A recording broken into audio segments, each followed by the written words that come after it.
Hello and welcome back to Major League Talk Giants edition. Today is Monday, May 29th, 2023, Memorial Day. My name is Henry, and this is episode 18. We're going to be reviewing the series against the Milwaukee Brewers. This was the 17th series of the year and the second series against the Brewers. This time, the Giants were in Milwaukee playing a four-game set. The Giants ended up taking the series 3-1. The first three games were all about the Giants. Game one saw the Giants bullpen stay strong and pitch a four-hit shutout game, while the offense rode a 4-for-4 day from Conforto to a 5-0 win. Game two was a weird feeling win for me due to the injury that Adames sustained off the basically a line drive foul ball. But the Giants had a very strong offensive day with six hitters having multi-hit days and three home runs hit to take the game 15-1.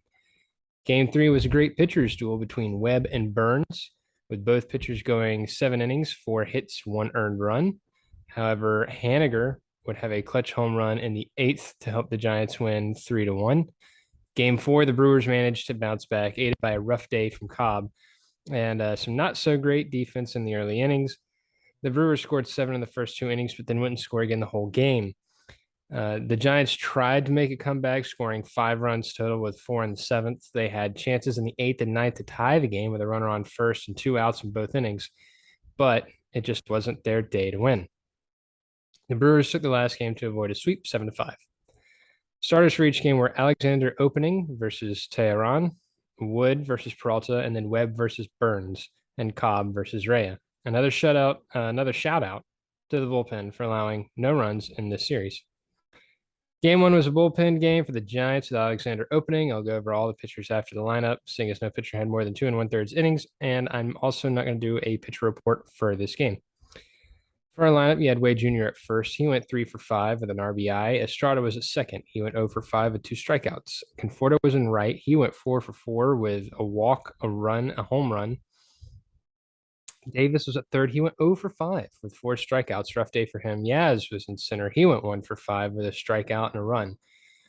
Haniger was in left. He went 0-for-3 with a strikeout, a walk, and then he'd be replaced with Johnson, also who would go to play left. He went 0-for-0. He did not get a chance to bat. Sable was DHing. He went 0-for-3 with 2 strikeouts and a run. Schmitt was shortstop. He went 2-for-4 with 2 runs and 2 RBIs. Bailey was catching. He went 1-for-4 with a strikeout and an RBI. So 11-for-38 for the Giants lineup with 11 strikeouts and 2 walks total with 1 home run. So Alexander opened the game for the Giants, having a 1-2-3 first inning with a strikeout, flyout, and groundout. Taylor Rogers would be out for the second, also having a 1-2-3 inning, getting 2 strikeouts and a groundout. He'd also get the first out of the third, getting a strikeout. Junis would come out for the final 2 outs of the third, getting a strikeout and a groundout. In the fourth, he got a strikeout and groundout, then gave up a double. The next batter, Yelich, was intentionally walked, and the third out came via caught stealing. Adames was caught stealing third, with the pitcher throwing to third, throwing to second. In the fifth, Junis got the first 2 outs via strikeouts, then gave up a single and a walk. At that point, Kapler would call for Manaea with 2 outs and 2 on. Manaea would strike out the first batter he faced in the fifth, and then come out for the sixth, having a 1-2-3 inning, getting a groundout and 2 strikeouts. In the seventh, Tyler Rogers came out, having a 1-2-3 inning, getting a strikeout, pop out, and groundout.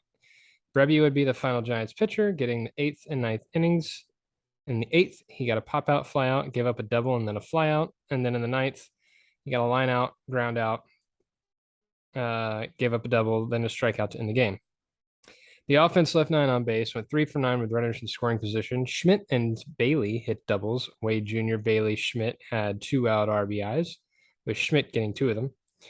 Conforto, Estrada, Wade Jr., and Schmitt all stole bases. The Giants scored off a Wade Jr. RBI single in the fifth, scoring Schmitt. In the eighth, they scored 4 runs via Conforto's solo home run, a 2 RBI double from Schmitt, scoring Sable and Yaz, and a Bailey RBI double, scoring Schmitt. So a lot of work there from our rookies. Like I said, no pitcher report for this one, but we will look at the ump scorecard. This was Charlie Ramos on Thursday. Overall accuracy of 90% and overall consistency of 86% with an overall favor of plus 0.39 runs for Milwaukee in this game. His impactful missed calls in the top of the fourth, Teheran Davis, no outs, runner on first, a 2-2 count, ball called a strike. Top of the fifth, Toronto Estrada 2 outs, run on first, 1-2 count. Strike is called a ball. Bottom of the sixth, Mania Miller, no outs, base is empty, 2-1 count. Ball is called a strike. So two of those went against the Brewers. Called ball accuracy, it was 95%. 5 of 92 called balls were true strikes. Called strike accuracy is really low, 82%. 10 of 57 called strikes are true balls. Well, we got the win there, so but that's not something you like to see from someone being paid to call balls and strikes. So let's go ahead and move on to game two. Wood took the mound and almost had a quality start. He managed to pitch around a bases loaded situation in the first to limit the damage to 1 run, which was pretty impressive, and then had 3 straight 1-2-3 innings. While he pitched great, even with some traffic on the base paths, he did get pulled after getting into another stressful situation in the sixth. His final line was 5.2 innings, 3 hits, 1 earned run, 5 walks, and 5 strikes. He was probably beating himself up a little bit over those 5 walks. As for our lineup, Wade Jr. at first, he had an off day. He was 0 for 6 with 5 strikeouts. He was not happy with himself for that day. Sable was DHing. He went 0 for 6 with 4 strikeouts in a run. Davis was at third. He went 3 for 6 with a home run and 3 runs and 3 RBIs. Conforto was in right. He went 1 for 3 with a walk and 3 runs and an RBI. Johnson was in center field. Conforto was in right, and then Johnson would take his place in the batting lineup and then go play center field. And Johnson went 1 for 2. Haniger was in left field. He went 3 for 5 with a strikeout, 2 runs, 4 RBIs, and a home run. Yaz was in center and then would go to right when Johnson came in. He went 3 for 5 with 2 runs. Schmitt was at short. He went 2 for 5 with a strikeout, a run, and an RBI. Bailey was catching. He went 4 for 5 with a run, 3 RBIs. And then Wisely was playing second. He went 2 for 5 with 2 strikeouts, 2 runs, 3 RBIs, 1 home run. So the lineup went 19 for 48, 13 strikeouts, 1 walk, 15 runs, 3 home runs. So Beck was the only pitcher who would come out of the pen, getting the final out in the sixth via a flyout. And then the seventh, he gave up a single, got 2 flyouts and a ground out. And the eighth, he had a 1-2-3 inning with a line out, strikeout, and ground out. And the ninth, the first batter reached first safely on a throwing error by Wisely, but then the second batter hit into a double play, and the third batter struck out. So kind of a 1-2-3, just in a weird way. That gave Beck a final line of 3.1 innings, 1 hit, 2 strikeouts. The offense left 7 on base, went 9 for 20 with runners in scoring position. Davis and Schmitt got 2 out RBIs, with Davis getting 2 of them. Haniger, Yaz, Davis, and Bailey all hit doubles, with Davis hitting 2 doubles. The defense turned 2 double plays and earned 2 errors, Davis on throwing and Wisely on throwing. That was Davis's 4th and Wisely's 3rd on the year. Now for all the Giants scoring. The Giants scored via 2-run home run from Haniger in the second, scoring Conforto. An RBI single from Bailey, scoring Yaz in the second. An RBI double from Davis, scoring Sable in the third. A 2 RBI double from Haniger, scoring Conforto and Davis in the third. An RBI infield single from Bailey, scoring Haniger in the third. A 3-run home run from Wisely, scoring Schmitt and Bailey in the third. Which that's just fun to read because that's all the young ones right there. A 3-run home run from Wisely, scoring Schmitt and Bailey in the third. I like that. An RBI single from Conforto, scoring Davis in the sixth. A 2 RBI single from Schmitt, scoring Conforto and Haniger in the sixth. A 2-run home run from Davis, scoring Wisely in the seventh. And an RBI ground rule double from Bailey, scoring Yaz in the eighth. Busy day for the Giants. And like I said, the reason it kind of felt weird, especially after so I think it was Anderson was at bat and he hit a foul ball, but it was basically just like a line drive out, like straight out of bounds, and then it hit Adames pretty much in the temple is what the replay looked like. And it was serious enough and everybody was concerned enough. Both teams, all the umps were concerned enough that the game was stopped for probably 5 to 10 minutes as the trainers got a good look at Adames, and then he went down into the tunnel. And I think honestly, the Brewers for the rest of game two were pretty shaken up, pretty mentally elsewhere, understandably too. I'm like, if I just saw my teammate take a baseball to the temple, I would probably mentally be elsewhere too, regardless of what's happening. So it kind of felt weird. I mean, I'm happy the Giants got the win, but it felt weird piling on that many runs. But I mean, it is what it is. That's the reality of it. But uh, anyway, the pitcher report: Alex Wood, 93 pitches, 55 sinkers, 21 changeups, 17 sliders. His changeups averaged 85 on the nose. His sinkers averaged 91.4, and his sliders averaged 83 on the nose. For the movement, sliders had a lot of drop, and then the changeups and sinkers were tailing away from a righty. Relatively same release point, about 4.5 feet. The spray, it looks more like starts up and out to down and into a right-handed batter across the strike zone. He threw 48 pitches in the strike zone, 45 out of the strike zone. Batters would swing at 37 of his pitches and take 56. The distribution, changeups and sliders about 50-50. Maybe they swung a little bit more of the changeups. They took a lot of sinkers. He threw 38 balls, 27 strikes, 18 of them called, 9 of them swinging. Of the called strikes, only 2 were changeups. The rest were all sinkers. 28 of his pitches were hit in some shape, form, or fashion. 14 of them were foul tips, 10 hits for outs, 4 base hits. Of the base hits, 2 were sliders, 2 were changeups. He got 5 hard hits, 2 grounders, 2 line drives, and 1 fly ball. All right, and behind the plate, calling the balls and strikes, he had Jeremy Rehak, Rehak. Overall accuracy, 97%. Overall consistency, 95%. Overall favor plus 0.67 runs from Milwaukee. His impact from his calls: bottom of the fifth, Wood to Anderson, no outs, bases empty, 2-1 count. A strike is called a ball. Top of the fifth, Figueroa to Wisely, 1 out, runners on first and second, 1-1 count. Ball is called a strike. And top of the third, Peralta to Wisely, 1 out, runners on first and second, 0-0 count. Ball is called a strike. So all these went against the Giants. His called ball accuracy, 99%. 1 of 112 called balls were true strikes. His called strike accuracy, 93%. 4 of 60 called strikes were true balls. So I like that. 99 call ball accuracy, 93% called strike accuracy. That's what everybody should be doing right there. Good work. All right, and game 3, like I said, we had a pitcher's duel going on. Webb went head to head and almost pitch for pitch with Burns for a great pitcher's duel. Both pitchers were great, giving up runs via small ball or sacrifice. Webb went 7 innings, giving up only 4 hits, walking 1, and only 1 earned run on an RBI single, and he struck out 11.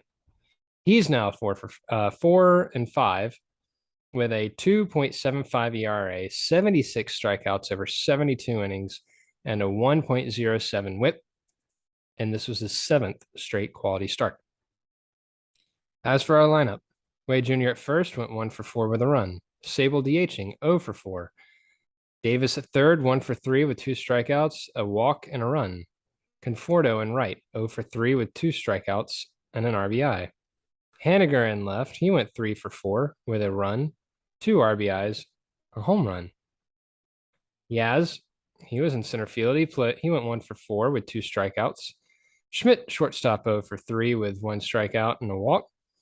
Bailey catching, 0-for-4 with 3 strikeouts. And Wisely, 0-for-3 with 2 strikeouts and a walk. So 6-for-32 for the lineup with 12 strikeouts, 3 walks, 3 runs, 1 home run. So Tyler Rogers came out for the 8th inning, getting a fly out, a ground out, and hitting a batter with a pitch and a strikeout. And then Doval would come out to close, giving up a double, getting a ground out, a strikeout, and a ground out to end the game. This gave Duvall his 14th save. The offense lost 6 on base, went 0 for 3 with runners in scoring position. Haniger getting two 2-out RBIs. Conforto hit a sac fly. Conforto had an assist, and Bailey had a pass ball. The offense scored via Conforto's sac fly in the first, scoring Wade Jr., and a Haniger 2-run home run, scoring Davis in the 8th. So Logan Webb's pitcher report: 107 pitches, 51 changeups, 40 sinkers, 13 sliders, and 3 four-seamers. His changeups averaged 87 on the nose, his four-seamers 93.2, his sinkers 92.9, and his sliders 84.7. Those sliders were going away from a righty. His changeups had the most drop, but they were also tailing in. The sinkers and the four-seamers going into a righty, according to this movement graph that they have here on Baseball Savant. Good release point, spray across the strike zone. Not too much was high. There were a few that were into a right-handed batter, and then most of them were staying in the zone and then going down and away from a righty. He threw 56 pitches in the strike zone, 51 out of the zone. They would swing at 51 of his pitches and take 56. It looks like they swung mostly at the changeups and took mainly sinkers and changeups. 34 balls were thrown. Most of those were changeups. 40 strikes, 22 called, 18 swinging. The majority of the called strikes were sinkers. The majority of the swinging strikes were his changeups.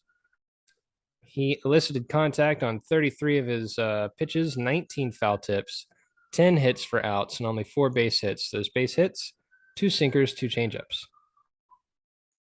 He got 7 hard hit balls, 2 of which were line drives, and 5 of which were ground balls. Another great outing for Webb, and it's really getting hard for Webb to get some run support in his starts, but I guess that's because a lot of times he does line up with other aces, I guess I would say. The ump for this game was Chad Fairchild. He had an overall accuracy of 90% with an overall consistency of 93%. Overall favor plus 0.09 runs for Milwaukee. His impactful missed calls: bottom of the 6th, Webb to Anderson, 2 outs, runner on second. 3-2 count, ball is called a strike. Bottom of the 6th, Webb to Tellez, 1 out, runner on first. 1-2 count, strike is called a ball. Top of the 8th, Strzelecki to Conforto, 1 out, runner on first, 2-0 count, ball is called a strike.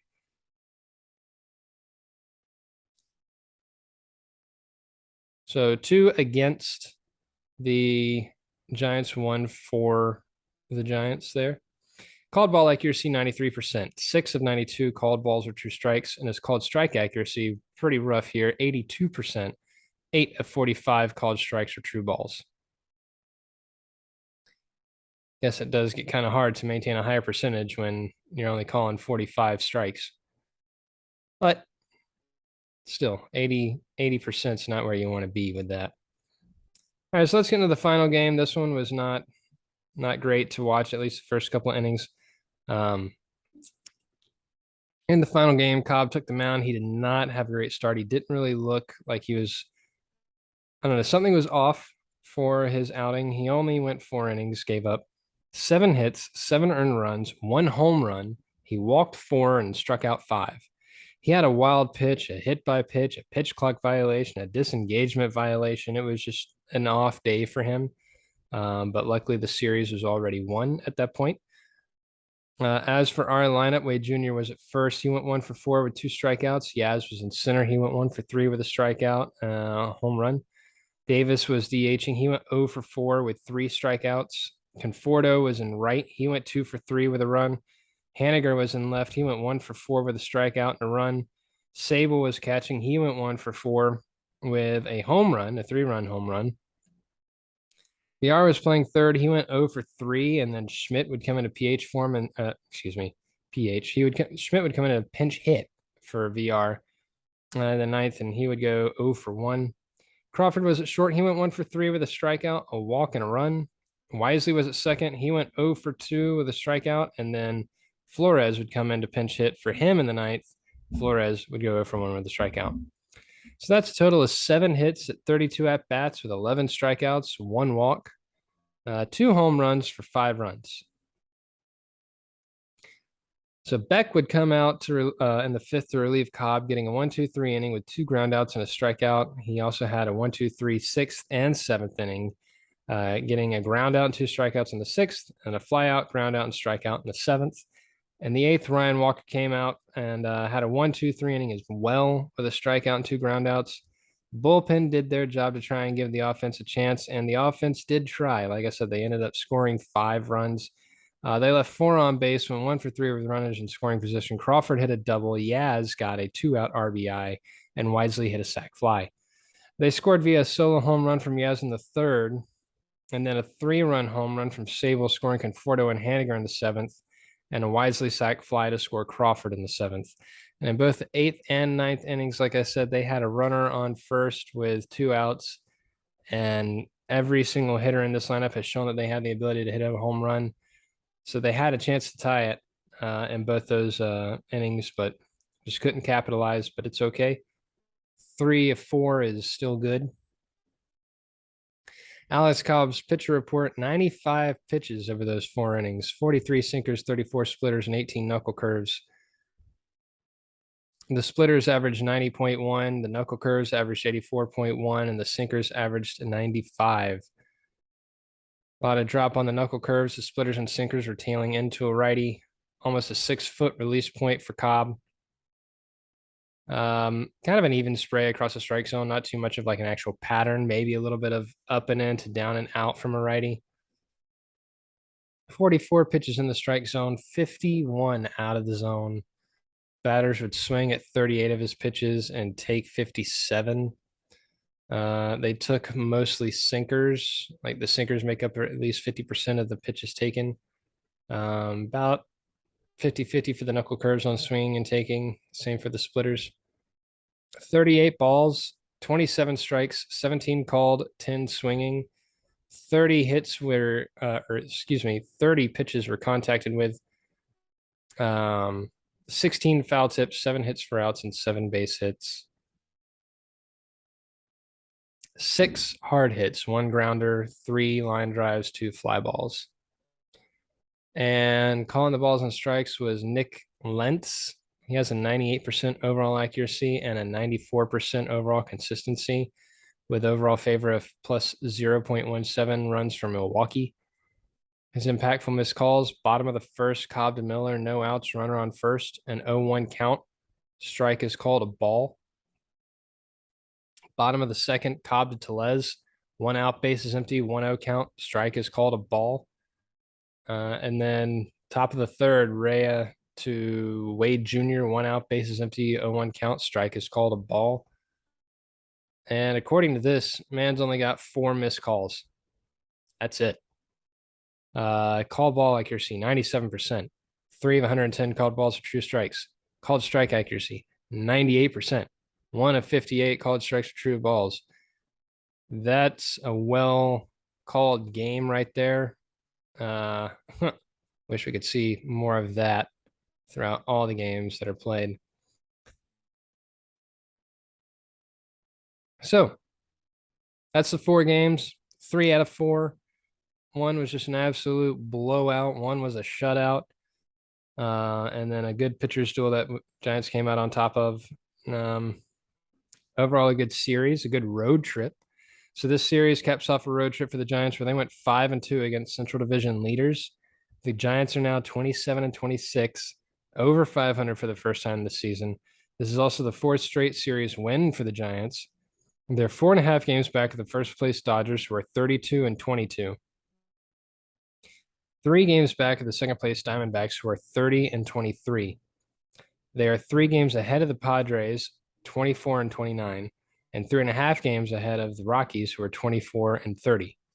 They now occupy the last wild card spot, half a game ahead of both the Mets and the Pirates, who are each at 500, and they're half a game back of the Marlins, who are 28-26, who have that second wild card spot, with the Diamondbacks holding on to the first spot. So just let that sink in real quick. Even though we've had a rough start to the season, and we're just now getting above 500 and staying there, 27 and 26, we're only 4.5 games back of the Dodgers. Like, it is not outside of the realm of possibility to catch them. Is it likely to happen? No. Is it outside the realm of possibility? No. Strange things can happen. But when you look at it, you look at the math, you look at the numbers, yeah, we're not that far behind, which is strange to think about. So a couple of the guys who have been going off for us on offense recently are two guys that are new additions that some of my own friends have been wondering when are they going to start going. Conforto and Haniger. Conforto is 11 and 26, or excuse me, 11 for 26 over the past two series with 8 runs, 3 home runs, 8 RBIs, and 7 strikeouts. He's slashing 244, 344, 463 now. Haniger is 10 for 29 over the past two series with 2 home runs, 6 RBIs, and 5 strikeouts, and he's now slashing 248, 273, 410. So both of those guys are getting it going. Slater's going to come back for the Pirates game. Spoiler alert, I've already watched it. It's already 2 o'clock in the afternoon here in Hawaii. And this Giants team is overall playing better baseball. The offense is there. The defense has been better. We've had some snafus. There was the last game against the Twins. There was the first couple of innings in the last game against the Brewers, but it's going to happen over 162 games. You're going to have a couple here and there. But the pitching, especially the bullpen pitching, has been a lot better. Like I said, the bullpen has been great and deserves a lot of credit for these past couple of series. They've only given up 1 earned run over the last 2 series. This bullpen, which was the bane of any Giants fans' existence over the first few weeks, has only given up 1 earned run over the last 7 games played. And that was a solo home run. It wasn't like they gave up some hits and then someone finally got an RBI. It was just a home run. It was a 3 true outcome off of Beck in the first game against the Twins. So the Giants are starting to turn it around. I think I said it last time that they finally turned that corner. And they got this Pirates game, or the Pirates series, happening in the middle of the week. So we'll see what happens there. I already know what happens in the first game. It's a lot of fun. Once again, thanks to everybody for listening. I appreciate it. If you have any comments, just let me know. Any type of comment, correction, tips, tricks, anything, let me know. Any feedback is truly appreciated. Once again, all the sources for the data and the info: Baseball Savant, Baseball Reference, ESPN, The Athletic, Grant Frisbee, Andrew Baggerly, and NBC Sports Bay Area, Alex Pavlovich. Thank you guys for listening. I hope you're having a great and safe Memorial Day, and I'll see you around Thursday after the Pirates series is over.